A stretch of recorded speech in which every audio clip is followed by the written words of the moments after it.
ہمارے چینل سے جڑنے کے لیے یوٹیوب پر سمنا ایجنسی کو سبسکرائب کریں۔ کیا مرتبہ اے غوث ہے بالا تیرا، زندہ باد زندہ باد، اونچے اونچوں کے سروں سے قدم آلہ تیرا، سبحان اللہ سبحان اللہ، اونچے اونچوں کے سروں سے قدم آلہ تیرا، اور سر بھلا کیا کوئی جانے کی ہے کیسا تیرا، اللہ اللہ، سر بھلا کیا کوئی جانے کہ ہے کیسا تیرا، اولیاء ملتے ہیں آنکھیں وہی تلوا تیرا، اولیاء ملتے ہیں آنکھیں وہی تلوا تیرا، اب کیا دبے واہ واہ، جس پہ حمایت کہو پنجا تیرا، اللہ اللہ، کیا دبے جس پہ حمایت کہو پنجا تیرا، شیر کو خطرے میں لاتا نہیں کتا تیرا، شیر کو خطرے میں لاتا نہیں کتا تیرا، معزز سامعین کرام، قسم ہے وحدہ لا شریک کی، ایسے غوث کی محفل میں آئے ہو کہ کوئی بھی انسان خالی ہاتھ نہیں جائے گا، آپ ہندوستان کی سرزمین پہ بیٹھ کر کے غوث کا ذکر جمیل کر رہے ہو، اور بغداد کی دھرتی سے میرا غوث بیٹھ کر کے اپنا فیضان جاری کر رہا ہے، اپنا فیضان جاری کر رہا ہے، مکمل طور سے مزاج کی حاضری دیں گے تو مولانا بولے گا، اور انشاءاللہ جم کے بولے گا، جم کے بولے گا، لیکن چہرہ جیسا آپ کا اشارہ کرے گا ویسا مولانا کلام کرے گا۔ غوث کی کرامتوں کو جاننا چاہتے ہو، غوث کے فیضان کو جاننا چاہتے ہو، غوث کی عظمت کو جاننا چاہتے ہو، غوث کی رفت کو جاننا چاہتے ہو، غوث کے شان کو جاننا چاہتے ہو، غوث کی شوکت کو جاننا چاہتے ہو، تو مزاج بنانا پڑے گا، ذہن کو حاضر کرنا پڑے گا، دیکھ کو چھوڑنا پڑے گا، غوث کی محبت میں مکمل طور سے گرفتار ہونا پڑے گا، غوث کی محبت میں مکمل طور سے گرفتار ہونا پڑے گا۔ اب آئیے ذرا میں آپ کے ذہن کو تھوڑا سا چیک کروں، قرآن کریم کے اور اسٹیج کے علماء اہل سنت سے بھی میں گزارش کروں گا، خصوصیت کے ساتھ نقیب اہل سنت حافظ و قاری محمد سید صاحب قبلہ سے کہ یہ بولتے رہیں، اگر یہ بولتے رہیں گے تو مولانا بولتا رہے گا، یہ خاموش ہو جائیں گے مولانا صلاۃ و سلام پڑھا دے گا۔ ذہن کو حاضر کیجئے گا، قرآن کی آیت میں نے پڑھی، کیا وَمَن يُعَظِّمْ شَعَائِرَ اللَّهِ فَإِنَّهَا مِن تَقْوَى الْقُلُوبِ، اللہ ارشاد فرماتا ہے قرآن کریم کے اندر کہ جو اللہ کے نشانیوں کی تعظیم و تکریم کرتا ہے تو اس لیے کرتا ہے کہ اس کے دلوں میں تقوی ہوتا ہے، اس کے دلوں میں طہارت ہوتی ہے۔ پتہ یہ چلا کہ سرزمین پانڈے پور میں اگر پانڈے پور کے رہنے والے لوگ جشن غوث الورا میں آئے ہیں تو اس بات کا ثبوت قرآن دے رہا ہے کہ ان کے دلوں میں شقاوت نہیں ہے بلکہ تقوی اور طہارت ہے، تقوی اور طہارت ہے، اور جس کے بارے میں قرآن ثبوت دے دے اسے کوئی میاں کلال جھٹلا نہیں سکتا، اسے کوئی میاں کلال جھٹلا نہیں سکتا ہے۔ تو اب ذرا دیکھیں کہ اللہ نے فرمایا کہ جو اللہ کے نشانیوں کی تعظیم کرتا ہے، تو اب ظاہر سی بات ہے کہ اللہ کی نشانی کہتے کسے ہیں یہ بھی معلوم ہونا ضروری ہے، اللہ کی نشانی کسے کہا جاتا ہے۔ تو اے مسلمانوں،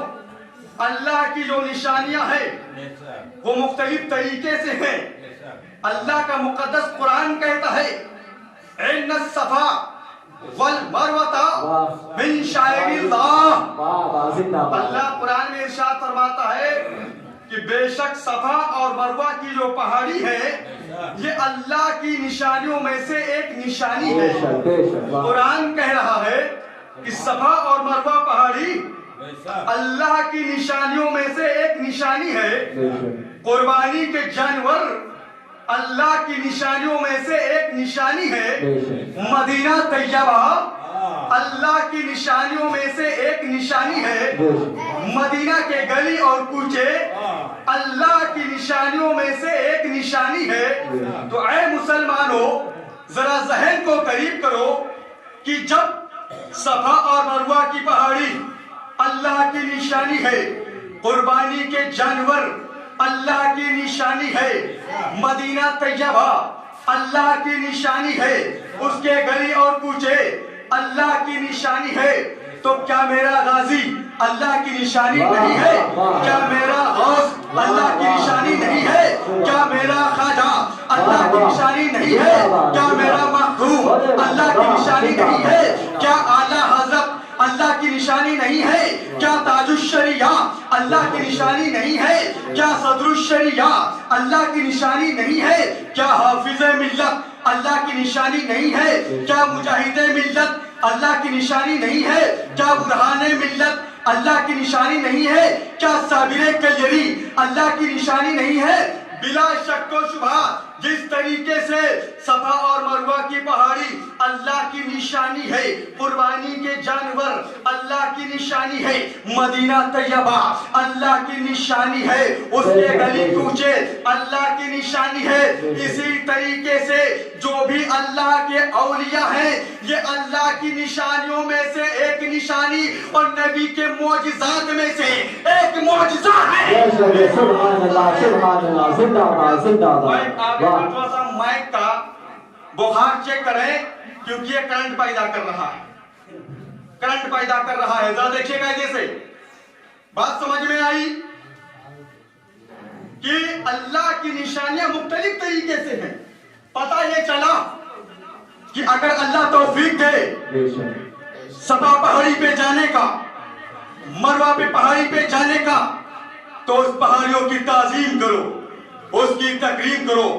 مدینہ طیبہ میں داخل ہو جاؤ تو مدینہ طیبہ کی تعظیم کرو,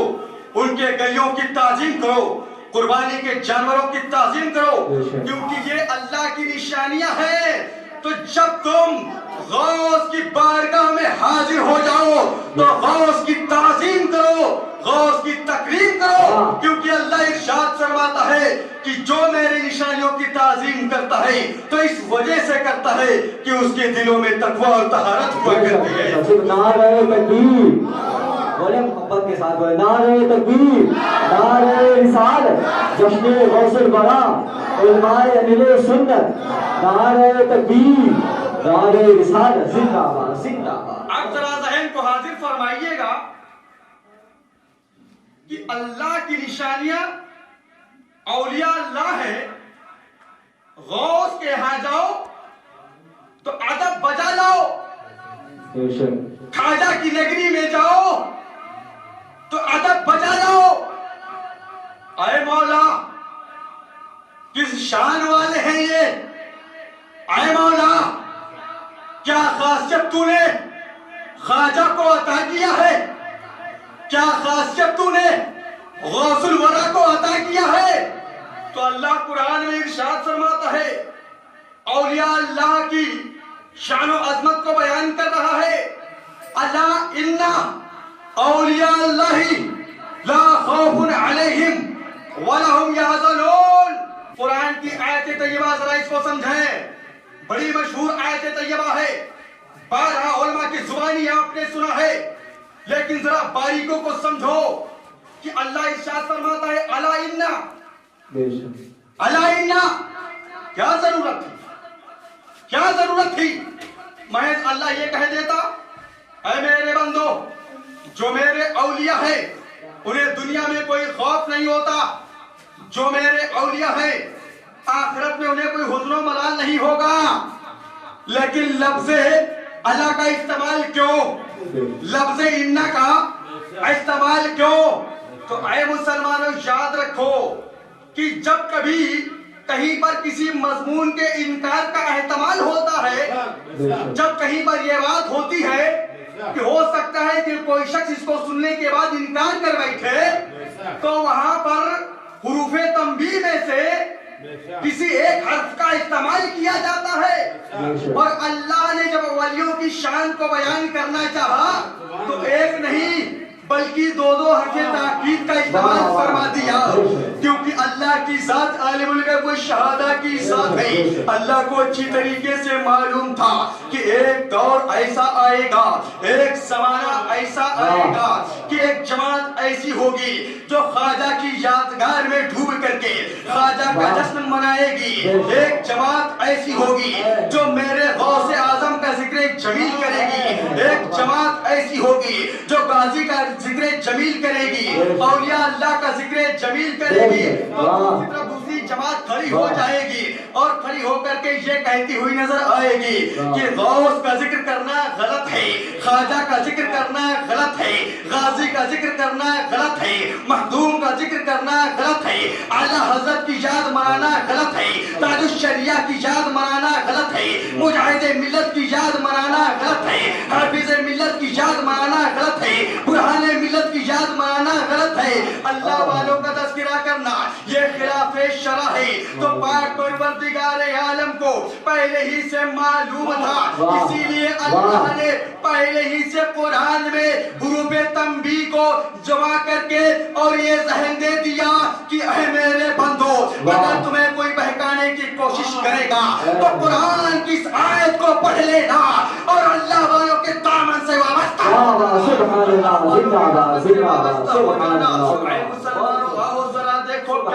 یہی تو وجہ ہے کہ اہل سنت والجماعت پر یہ میرے غوث کا فیضان ہوتا ہے کہ جب آج کوئی ناپاک انسان ہم سے آ کر کے یہ کہتا ہے کہ تم غوث غوث کیوں کہتے ہو یا غوث اعظم المدد کیوں کہتے ہو، تو میں اس سے کہہ دیا کرتا ہوں کہ نادان تجھے معلوم نہیں ہے، میرے غوث کی شان تو نہیں جانتا، میرے غوث کی عظمت تو نہیں جانتا، میں یا غوث المدد اس لیے کہہ دیا کرتا ہوں کیونکہ میرے غوث اعظم کا فرمان ہے کہ جب کہیں پر میرا کوئی مرید ہوتا ہے اور جب وہ گرنے والا ہوتا ہے تو غوث اعظم فرماتے ہیں کہ میں آگے بڑھ کر کے اس کے ہاتھ کو پکڑ کر کے اسے گرنے سے بچا لیا کرتا ہوں۔ جب میرا کوئی مرید ہوتا ہے، جب میرا کوئی چاہنے والا ہوتا ہے مصیبت میں گرفتار ہوتا ہے اور وہ یا غوث المدد کہتا ہے تو میں پلک جھپکنے سے پہلے وہاں پر پہنچ کر کے اور اس کی تمام تر جو ہے مرادوں کو پوری کر دیا کرتا ہوں۔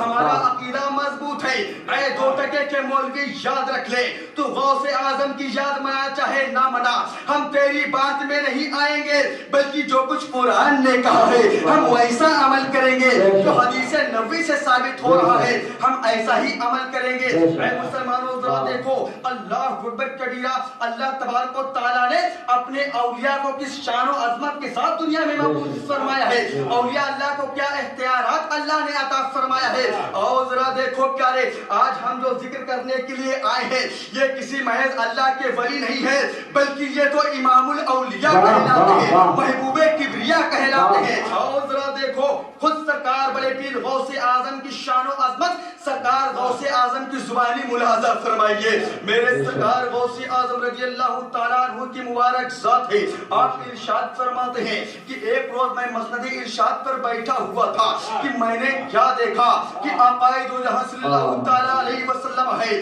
جو میرے یہاں تشریف لائے، سرکار بڑے پیر غوث اعظم ہے، مسند ارشاد پہ تشریف فرما ہے، سامنے پیارے مصطفیٰ جلوہ گر ہوئے ہیں اور اللہ کے پیارے حبیب کے ساتھ میں اللہ کے نبی حضرت موسیٰ کلیم اللہ بھی ساتھ میں ہے۔ پیارے آقا جب تشریف فرما ہے اور حضرت موسیٰ کلیم اللہ کو آپ نے اشارہ کر کے یہ کہا ہے کہ اے موسیٰ کلیم اللہ، ارے ذرا یہ بتاؤ کہ جو میرا غوث ہے، جو میرا غوث اعظم ہے، جو شان اللہ نے غوث کو عطا کی ہے، جو مقام اللہ نے غوث کو عطا فرمایا ہے، اے موسیٰ کلیم اللہ کیا آپ کی امت میں بھی کوئی ایسا انسان پیدا ہوا ہے؟ تو حضرت موسیٰ کلیم اللہ نے ارشاد فرمایا کہ اے اللہ کے نبی، اے محمد رسول اللہ، سرکار غوث اعظم کی طریقے سے میرے امتیوں میں آج تک کوئی بھی بندہ دنیا میں پیدا نہیں ہوا ہے۔ اے محمد رسول اللہ، جس طریقے سے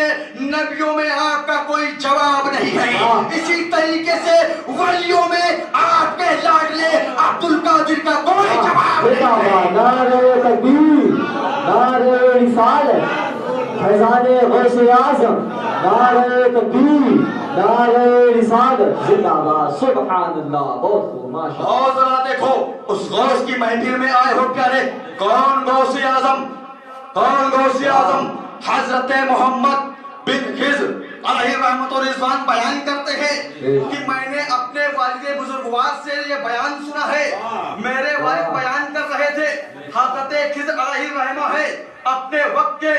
جلیل القدر ولی ہیں اپنے وقت کے برگزیدہ بندے ہیں اللہ کے محبوب ہیں صاحب کشف و کرامت ہیں اللہ اکبر کبیرہ اب حضرت خضر علیہ السلام ہے ایک مرتبہ آپ کے دل و دماغ میں پیارے غوث اعظم کا ذکر آتا ہے غوث اعظم کی یاد آتی ہے حضرت خضر علیہ الرحمہ ہے آپ نے سوچا چلو اور چل کر کے امام الاولیاء کے درشن کر لیے جائے امام الاولیاء کے جو ہے وہ مبارک چہرے کا دیدار کر لیا جائے حضرت خضر علیہ الرحمہ ہے سرکار بڑے پیر غوث اعظم کی بارگاہ میں حاضر ہیں غوث اعظم کے فیضان سے مالا مال ہو رہے ہیں غوث اعظم کے چہرے کا دیدار کرتے ہیں اس کے بعد آپ کے دل میں یہ بات آتی ہے یہ خیال پیدا ہوتا ہے کہ اب چلو چل کر کے حضرت سید احمد رفاعی علیہ الرحمہ سے ملاقات کر لی جائے ان کے چہرے کو دیکھ لیا جائے اے مسلمانوں ذرا ذہن و فکر کو حاضر فرمائیے گا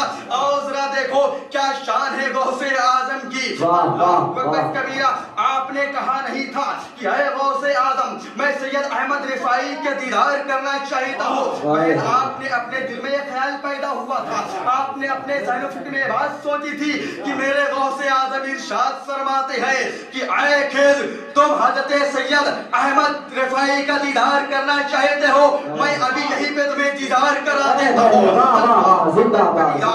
سرکار غوث اعظم کا یہ فرمان حضرت خضر علیہ الرحمہ سنتے ہیں تو آپ اپنی نگاہوں کو اٹھا کر کے دیکھتے ہیں تو کیا دیکھتے ہیں کہ بڑے پیر غوث اعظم کا جو آستین مبارک تھا اس آستین کے اندر حضرت سید کبیر احمد رفاعی نظر آ رہے ہیں اب حضرت خضر علیہ الرحمہ ہے جب اپنے پیر و مرشد حضرت سید کبیر علیہ الرحمہ کا دیدار کرتے ہیں تو حضرت سید کبیر علیہ الرحمہ آپ ارشاد فرماتے ہیں کہ اے خضر ارے جب تو سلطان الاولیاء کی بارگاہ میں آ گیا ہے غوث اعظم کے چہرے کا تو نے دیدار کر لیا ہے تو اب میرے چہرے کو دیکھنے کی کوئی ضرورت نہیں ہے میرے چہرے کو دیکھنے کی کوئی ضرورت نہیں ہے اے خضر تجھے معلوم نہیں ہے یہ ایسے ویسے غوث نہیں ہے بلکہ یہ غوث الاعظم ہے جو اس غوث کی بارگاہ ہے کہ جہاں پہ ولی کو ولایت سے نوازا جاتا ہے یہ اس غوث کی بارگاہ ہے کہ جہاں پہ ابدال کو ابدالیت سے نوازا جاتا ہے یہ اس غوث کی بارگاہ ہے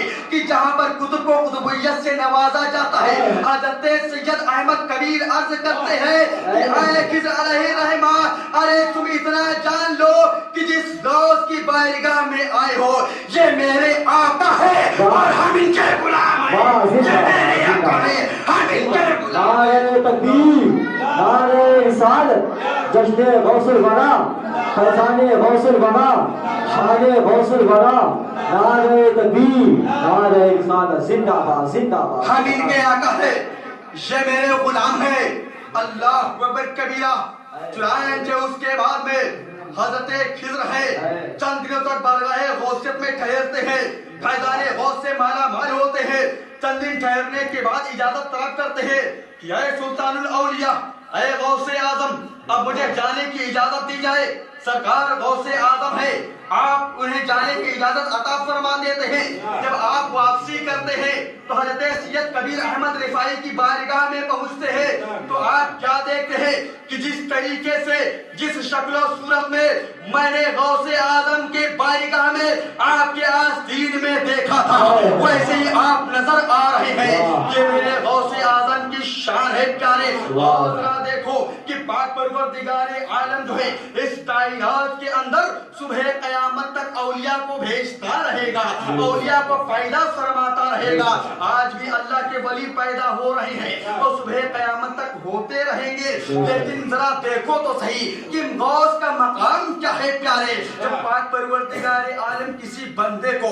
اپنا محبوب بنانا چاہتا ہے جب اللہ کسی بندے کو اپنا ولی بنانا چاہتا ہے جب اللہ کسی بندے کو اپنا دوست بنانا چاہتا ہے تو ملائکہ کو حکم فرماتا ہے کہ اے میرے فرشتوں لے جاؤ اس بندے کو اور میرے محبوب کی بارگاہ میں پیش کر دیا جائے اللہ اکبر کبیرہ اب اللہ کے ملائکہ ہیں اللہ کے حکم کی تعمیل کرتے ہیں اسے لے کر کے نبی کی بارگاہ میں پہنچ جاتے ہیں کہ اے سید الانبیاء اے محمد رسول اللہ اللہ کے حکم سے ہم آپ کی بارگاہ میں لے کر کے آئے ہیں تاکہ آپ چیک کر لیں کہ یہ درجہ ولایت اور فائز ہونے والا ہے کہ نہیں ہے تو اب محمد رسول اللہ کا حکم نافذ ہو جاتا ہے کہ اے اللہ کے فرشتوں اب اسے میرے پاس ٹھہرانے کی ضرورت نہیں ہے بلکہ اسے میرے لاڈلے بیٹے عبد القادر کی بارگاہ میں لے جاؤ عبد القادر کی بارگاہ میں لے جاؤ تاکہ میرا بیٹا عبد القادر یہ دیکھ لے